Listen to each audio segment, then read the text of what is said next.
I'm Helen. And I'm Sarah. And this is the Squiggly Careers Podcast, a weekly podcast to help you with your career development.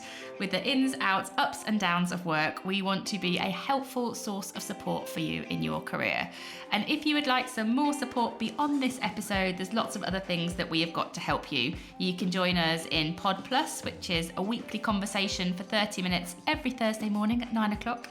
It is free and it's a community of people who just dive a bit deeper into the topic that we've been discussing. You can download our pod sheets, they're summaries of whatever we talk about, lots of coach yourself questions, and a lot of the resources that we mention are there as well. And all those things and links to our pod mail, which is a weekly email which has everything in it, are all in the show notes for this episode. And if you ever can't find any of those resources, you can just email us at helenandsarah@squigglycareers.com.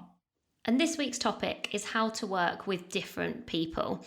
And I don't think this is something that any of us find easier. And spoiler alert, there's no formula for success that if we do X, Y, Z, it equals brilliant relationships all of the time.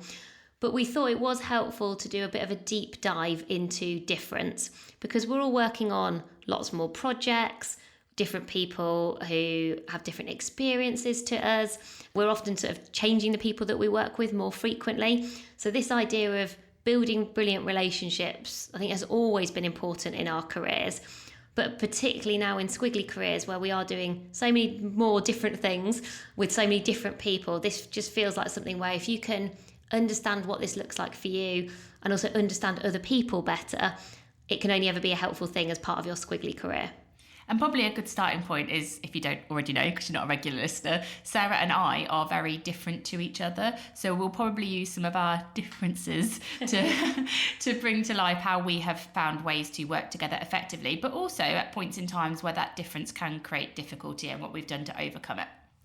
So we're going to draw on something that we created for You Coach You, which was all about the different ways that we show up at work. And we're going to talk them through so that first of all, you can understand a little bit about what makes you unique in terms of how you might work and what makes you different to other people, but then also to explore how that difference can affect how you build relationships with other people, both positively, but also when it can create some challenges. So first of all, we'll explore your difference, what makes you unique. Then we'll think about how that might impact the relationships that you build and the things that you might want to do differently as a result of your difference, if that isn't too much different in one sentence. And it is worth saying that as we go through these profiles, they are particularly based on some of the behaviours that might happen when we are put under pressure. So perhaps not us at our best, so worth remembering that. And also, we're not trying to put people in boxes or give people labels, because I never think that is particularly useful. I'm always a bit wary of anything that sort of tells you you are a certain thing, because that feels quite fixed and that almost we can't adapt and learn and grow and do things differently, which we know is true and certainly true of all of our listeners. But I think often when you have got difference, it is worth sometimes figuring out when that difference can create friction or challenging conversations, or even, could go as far as conflict.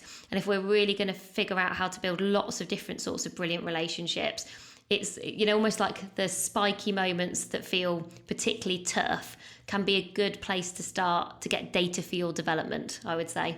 Well, I think as well, in those points of pressure in our work, it's often when the difference stands out the most, isn't it? Because, day to day, we're all kind of chatting, collaborating, exploring, and then, it's all quite nice conversation. Being our brilliant selves, everybody. But it's actually, I think, when there's a time pressure or there's a decision that needs to be made that you actually go, oh, we are coming at this from quite a different perspective. And I think it's when the difference is much more distinct. So that's why when we talk about the profiles, we've tried to pick those moments when the difference is most distinct so that you can identify with it a bit more easily.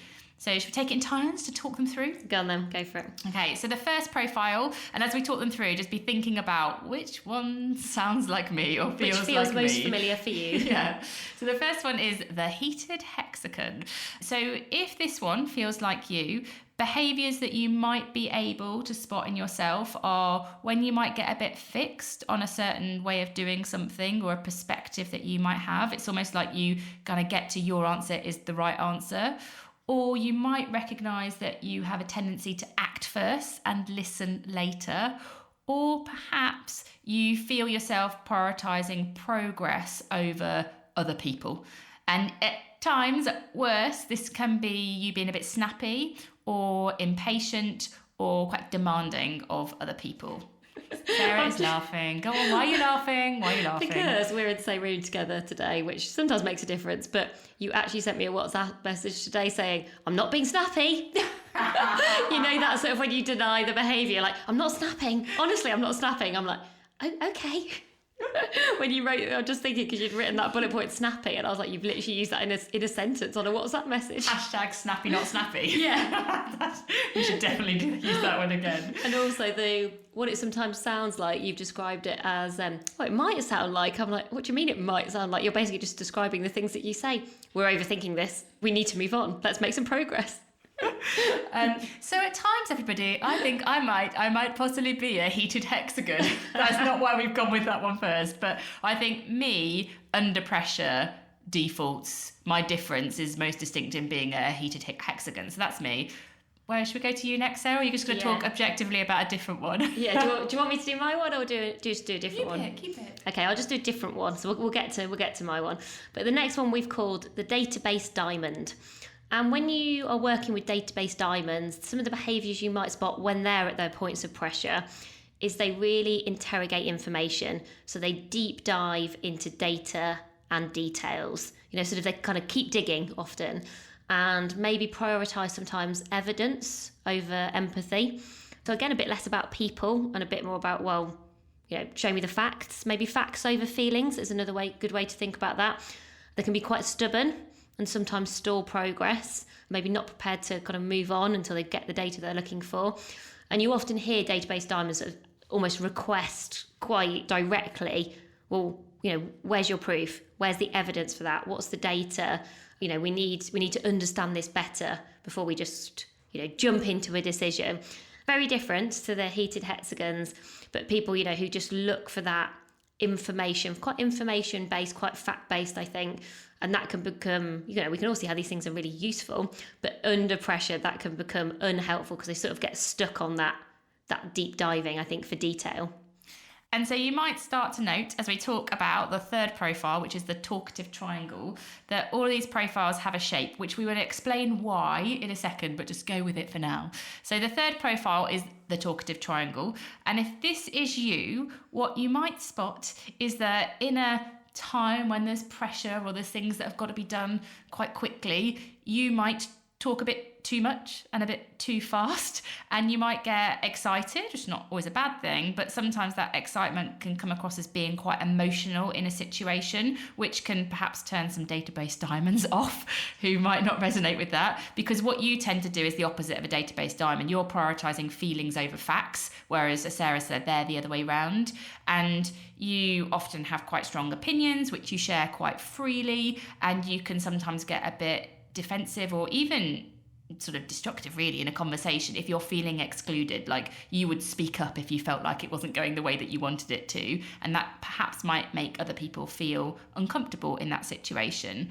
And because you are feeling first, you might say things like, oh, you don't understand me, or you don't understand what I'm trying to do here. Like you'd kind of lead with that feeling, or you might be a little bit dramatic. So this is a bit of a disaster. In fact, you probably wouldn't even say this is a bit of a disaster. You'd be like, this is disastrous. It's awful. It's those sort of emotions that really you would put first into the conversation.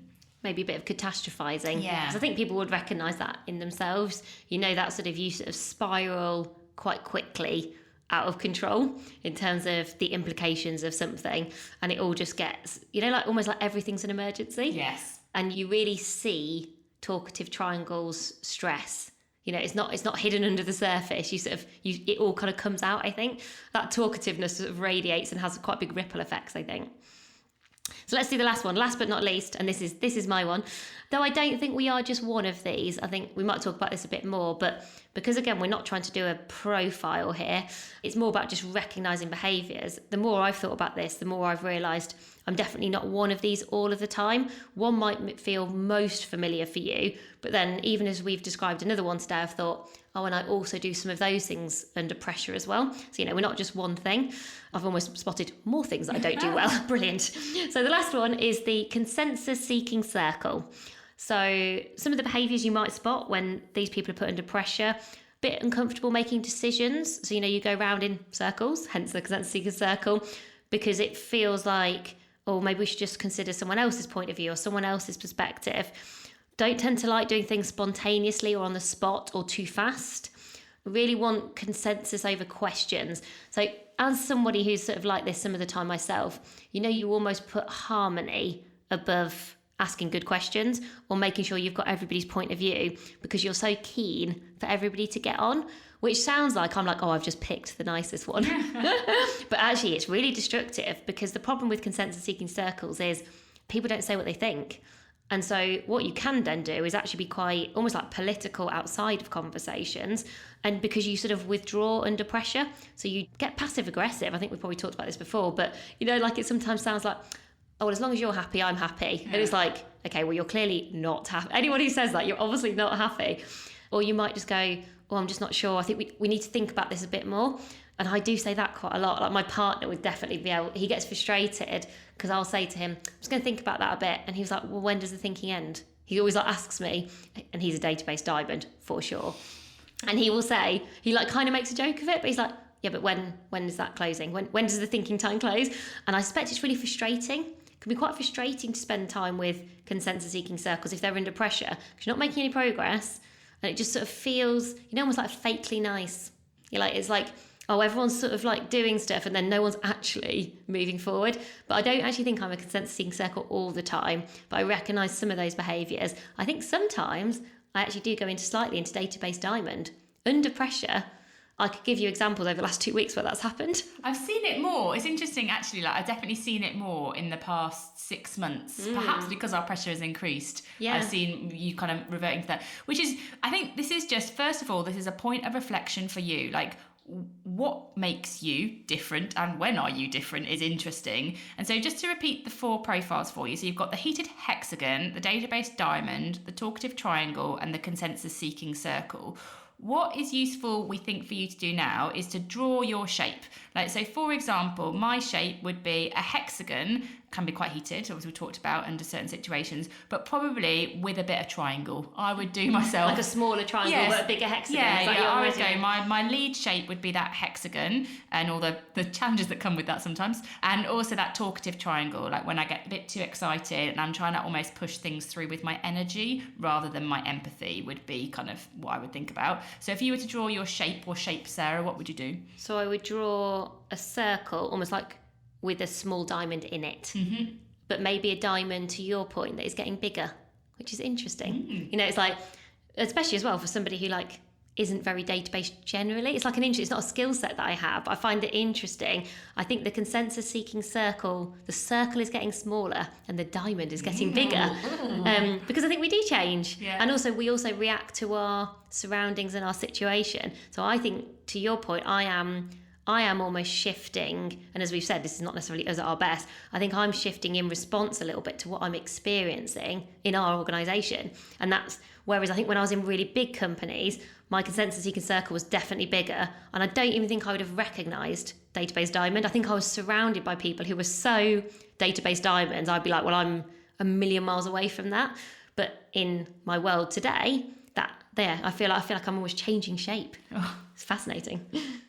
Okay, so hopefully you've now got an idea of your shape, which could be a combination of shapes, a diamond within a circle, or whatever it might look like. So now we've got a better idea of you and your difference. And what the next thing to do is understand a bit more about people who you work with that are different to you. So what we want to do is think about who is one person that you work with at the moment who is most different to you. And as we said, Sarah and I are going to use that because we are kind of such different in terms of how we show up at work and the things that we kind of bring to our work. So hopefully it'll be a useful way of bringing this to life.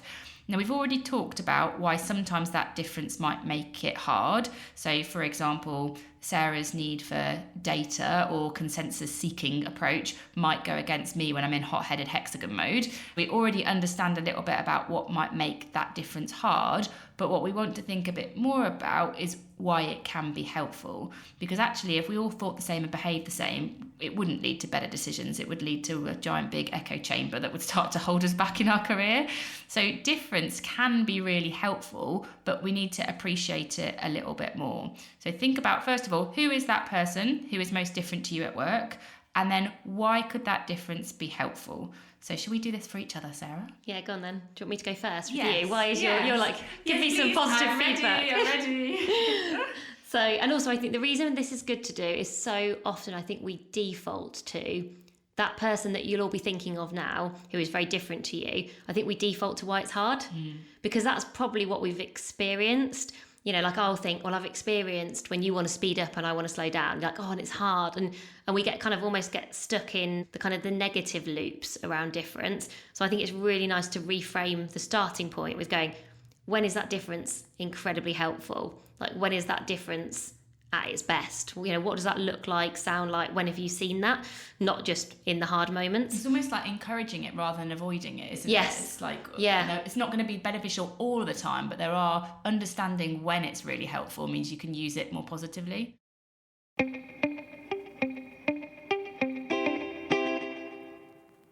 So now to be really clear about, so how do we make the most of that difference? For heated hexagons and talkative triangles, sort of 2 top tips for both. So if I'm not a heated hexagon, but I'm working with a heated hexagon, so that's what's different about the person that I want to build a better relationship with, what are 2 things I could do to improve that relationship? The first one is to involve early, have clear objectives and update often. So heated hexagons want to be part of the picture. They want to contribute. Helen was actually saying to me as we were chatting this through, like, bring me in at the start or the end. So not bothered about the messy middle. Fair enough. And so, you know, when you think, but people, they like to feel like they understand the progress, but they probably want to be particularly involved at that start. And if you don't involve someone soon enough, it could be quite destructive. So involve early and also get them very kind of clear on objectives, what you're trying to do and by when. Second, keep things short, simple, specific. And I am talking from experience, listeners. Short meetings, be clear beforehand about what you need to say in what order. I honestly sometimes will record a voice message for Helen on WhatsApp, delete it, having sent it, and re-record it because I'll think that is not short, simple, and specific enough for her. And then I don't believe that she'll listen to it all the way through to the end. So, you know, that's just one example of that in action. And honest feedback back. I sometimes think they're still too long. Never short enough, everyone, never short enough. Yeah, do you know what? I can totally imagine that. I sometimes even think, oh, that's going to be too long, but I can't be bothered to do it again. So she's either going to listen to it or not, or I use it for my own thinking. So I listen to it on fine. ×2 speed, so that's sometimes. Oh my God, do you really? Yeah. Oh my God, right, let's move on because that's horrendous. So, talkative triangles. And I think I have worked for the odd talkative triangle, and I actually do really appreciate what they can bring. So I think one idea for action is give talkative triangles the space to be talkative. So we don't want to shut them down because they bring energy and they bring the care and commitment, but signal to them what is out of their remit. So talkative triangles often respond well to really clear roles and responsibilities. So it's almost signaling this is your space, this is your moment. Give talkative triangles their moment to shine. And our second idea for talkative triangles is be proactive about bringing them in when things are feeling flat or when you've got a bit stuck. Like almost make the most of giving them a moment, because I have seen talkative triangles. They can sort of turn up at any place, at any time, and they sort of bring this sort of just sense of enthusiasm, and they're often quite optimistic. And because they feel things, they'll feel it's flat, but they don't want it to stay that way.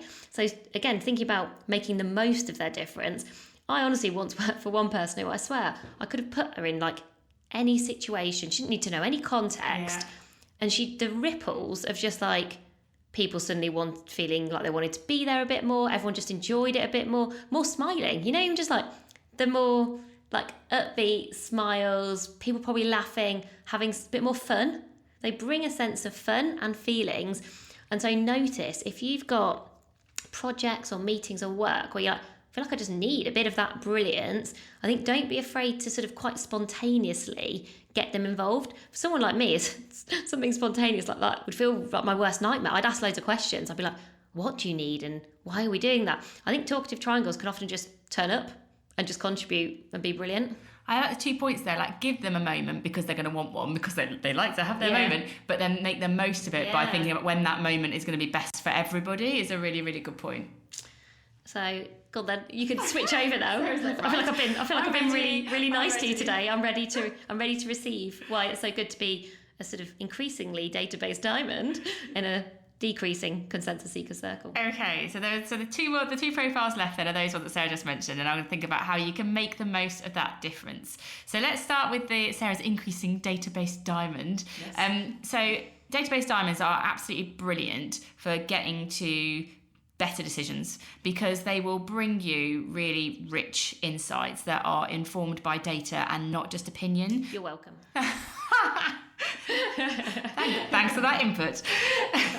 And so one way in which you can really get the most out of those database diamonds is help them to understand the problem you're trying to solve and what the priority data that you need is. The risk is they just keep digging around data because they love it and they find it interesting, but it stops being insightful for you after a certain point. But if you can just frame it a little bit for them, the problem I'm trying to solve at the moment is, and these are the priority data points I think I need. They might come back and challenge you with some other things, but just giving them a little bit of a frame to work within can stop them kind of going off all over the place with their digging around data. And the other thing that you can often help a database diamond with to really increase their impact is you can help them connect the data dots so that they can see the bigger picture. Because sometimes they can just collect lots of discrete bits of data, and each bit individually could be quite interesting, but it might not really help people collectively sort of see what the story is behind it. But you can do that for them. You can help them connect those data dots so that they can see and also sell the bigger story to people about, well, what does this actually mean? What could we do better because of this information? And when you're doing that, you're actually using their time a lot more efficiently, but you're also helping them to have more impact from the work that they've done. Would you see that in yourself, Sarah? Less so the second one, I think, because fundamentally I'm not a proper database diamond. And there are some people I'm like who are very good at this. And I think the connecting the data dots, see the big picture, when I've worked with people before who are much more like this, sometimes maybe they don't feel valued. I have seen that, because it's like, oh, well, people dismiss me maybe because I like the data and I like the facts. And I'm like, well, no, that's really useful as long as we make it useful, as long as we figure out where the insight is here and what the so what is. So I think just sometimes it helps to increase that individual's impact, but also it helps you to have that sense of togetherness. Because, sometimes I think with making the most of difference, again, we said you start with the difference, whereas, and this is a classic sort of building brilliant relationships type tool, is going, well, what are we sharing? What are we trying to achieve together? What do we have in common? And what you might have in common is, well, together we're trying to achieve this goal or this objective. We're just bringing our different selves to that. And so let's make the most of that. I think that problem priority data would always really helps me, because to your point, I can also get a bit sporadic and be like, well, what about this data point? What about that data point? What about that data point? Whereas if someone's very clear with me and says, well, this is the problem we're trying to solve, or this is the opportunity we want to explore, and here are the 3 bits of data that are the best ways for us to get a feel for, are we making progress? I'll be like, okay, good.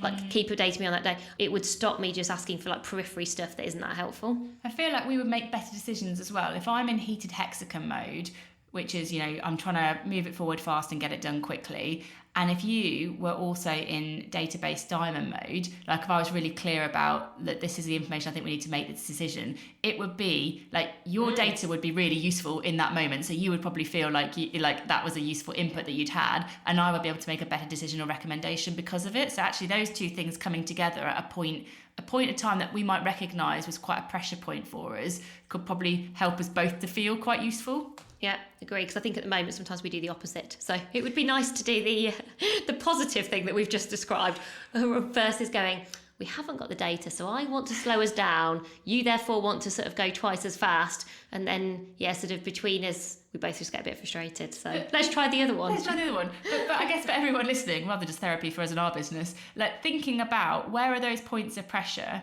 because that is when it might feel difficult, and think about, okay, well, if that's a pressure point, like a decision we've got coming up or a deadline that's imminent, then actually, how could we be both better because of it? Like Helen in heated hexagon mode, and Sarah, if you were going to put yourself more towards database diamond, how could we leverage that so that in that mode that was helpful and it didn't hold us back? Yeah, it's sort of that 1 + 1 = 3. Yes. And I really like the idea of being specific about the situations, because I think for lots of the time with us together, 1 + 1 does equal 3, because that's us at our best. But probably when we're under pressure, it doesn't. Whereas to your point, if you could specifically go, well, what are the pressure points that we can spot? Like sometimes you can see them. Like a manuscript has got to be in. We would know that would be really hard, and we could start to create a bit of conflict. But if we said, well, look, you at your best at that deadline, Helen, is going to be like moving us forward fast. And you might say, well, let's get some input from other people on what are the best chapters, and we'll use that insight to make the decision. Like, it would help us much more, and we could preempt that point in time. Yeah, I think that'd be really smart. It's like where we started with pressure points, like spot the pressure points and then almost set yourself the challenge to be even better because of them. Yeah. Which actually also feels quite, fun might be a stretch, but it does feel like a real, almost like an opportunity to really learn. We talk about create, don't wait for challenge. And you want to spend more time in your challenge learning zone or your courage learning zone. For me, I sort of go, I would look forward to those pressure point moments a bit more if I just saw them as that's when we're really going to challenge ourselves to be even better, versus just thinking, this is really stressful. Yeah, I know this is going to be a disaster. Yeah, there's got to be a better way of looking at it. The fourth profile then was the consensus seeking circle, and they are brilliant because they help people to feel included. They are amazing at kind of getting other people's perspectives and insights, but we know at times that can loop round a little bit. So in order to get the best out of a consensus seeking circle, think about scenario planning and how you can use that in a really constructive way. Like if you can give them some scenarios for certain situations, like maybe you're looking at, planning your business over the next couple of months or what the team's working on. If you can get them to think about, like, what are we missing? What else could we explore? They will be brilliant at putting that perspective into the discussion, and they'll enjoy doing it as well. The other thing that you can do with a consensus seeking circle to get the best out of them is give them a little bit of a scale so that they can focus on progress rather than perfection. So because they like consensus, sometimes what they will be looking for is the perfect solution. So a solution where everybody agrees, we're all aligned and everyone's happy. And that is rarely the outcome that we're going to get to, because, we've got 4 different profiles here and everyone's doing different things at different times. So the idea that we're all going to be completely happy all of the time is perhaps a little bit unrealistic. But what you can do is give them a bit of a scale. So you can say, on a scale of 1 to 10, like how much consensus, collaboration, connection, whatever the thing that they're aiming for, like where were we at today in your opinion in terms of this scale? And they might be like 4 out of 10. I don't think we've discussed all the points. I don't think we've got everybody involved. The aim really is to say, well, okay, over the next month or whatever the time frame is, how could we go from a 4 to a 6? What would that look like? Now, that gives them a bit of control over improving things, making progress, moving things forward without the aim being perfection. Because if the aim is perfection, you'll never stop seeking consensus, which means that you'll never really move things forward. But if you can get them to focus on, during this period of time, what could a bit better look like and how could we take control of that collectively, then it can often feel rewarding for them, and it means that you'll be much more able to move things forward. Yeah, and I think anchoring that progress to priorities when you're thinking about that scale probably makes that even better, because it's not progress for progress sake. You're being very clear with a consensus seeking circle. Well, our top 2 priorities for this quarter as a team are 1 and 2. We're at a 4 at the moment. How do we get to a 6 on priorities 1 and 2? Because I think sometimes, and I recognise this behaviour in myself, you sort of want the same levels of consensus all of the time for everything. So, you almost like, because it's, some of these are like personality traits. They're sort of who we all are in some way. And so almost like, I don't care whether something's really important or not very important. I sort of always want everyone to get on. And I find disagreement hard and always quite uncomfortable. So my ideal world is always consensus all of the time, but you've got to learn to let that go. And I think sometimes consensus seeking circles need help to let that go, to know that it is okay to not all agree. And that doesn't mean it's not going to work or that we can't do good work. It's not a disaster if everyone doesn't agree all of the time. And I think that's probably why my circle has got smaller, is because over time I have figured that out. I've figured out that, oh, it's okay for you and I to disagree some of the time. Whereas I think probably 2 years ago, where we were really working together for the first time with like so much intensity, I remember when you and I sort of disagreed like almost like more frequently in the early days of Amazing If a couple of years ago. I found that much, much harder than I do now. Whereas now I feel like I'm getting really used to it. I don't know what that says about our business probably falling apart slightly at the seams. But I am so much more used to it that I just sort of go, oh, okay, I feel like it's fine because we're a 4. We just need to get to a 6 for now. It's just easier because I think we have done a good job of kind of practicing that, well, let's make progress versus priorities. And you've helped me to learn to let go of, well, when we disagree, it's okay. It's not a disaster. Whereas early days, I was like, oh my God, is this the end? Not yet. Not yet. No. Very telling. No, but I also now see that almost everything that we have done where there has been some level of difference/disagreement, but in the way that we would disagree, everything has been better because of it. Whether that's writing a book or the design of a session or anything, everything's been better because of it. And so I think I have that confidence in that we can have the conversation and then the outcome will be better. So let's just summarise what we've talked through, because there's quite a few things that we've touched on. So the first thing that we talked about was identifying what makes you different, and then maybe visualising that by drawing your shape. And that could be a collection of shapes like we had. The second thing was about understanding the people that you work with and their points of difference too. So maybe draw their shapes as well. But for them, really focus on what's brilliant about what makes them different. What's the positive impact that they can bring? And then really focus on how you get the best out of them. So we talked about those 2 top tips.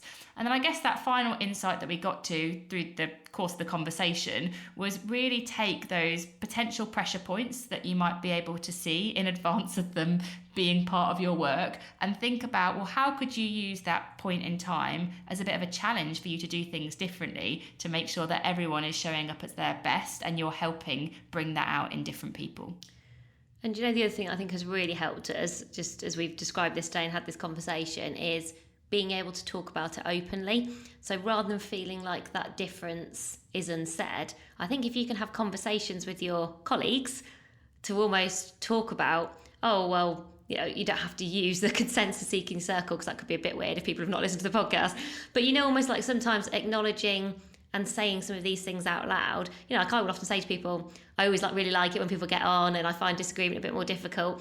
I think sometimes signalling that to other people and encouraging that openness then also makes it easier, because you can in those pressure points recognise it. You can probably have more open conversations. You can almost work through and make the most of the difference together, because this is not just one person's job, right? It's not like, oh, one person does all the work here. This is something you ideally want to do as a duo or as a small group, depending on how you're thinking about this. I was thinking the other thing that I think has made a real difference for us is actually because we know each other so well, and it links again to high trust teams, because you're in an environment of safety and security. You can also have these kinds of conversations. I think where you can't, that makes this particularly hard to do. So probably another good one to think about if you're thinking about this for your team or connecting dots with other topics would be to think about, have I got a high trust team, or have we got a high trust relationship as a starting point to then have these kind of conversations? And we'll put the link to the podcast episode we did on high trust teams, and also the summary of these shapes and how they show up and all those things. We'll put it all in the pod sheet so that hopefully if this is something that you want to take action with after listening today, you've got all of that information there ready for you to go with it. So that's everything for this week. We hope that will help you to make the most of difference across all of your different relationships. Do let us know your feedback, what's worked, what hasn't worked, and any other topics you'd like us to cover. We're always really open to hear from you, and we love to get your ratings, reviews, subscribing. If you have 5 minutes to do that, we always really appreciate it. But that's everything for this week. Thank you so much for listening, and we'll be back with you again soon. Bye for now. Bye everyone.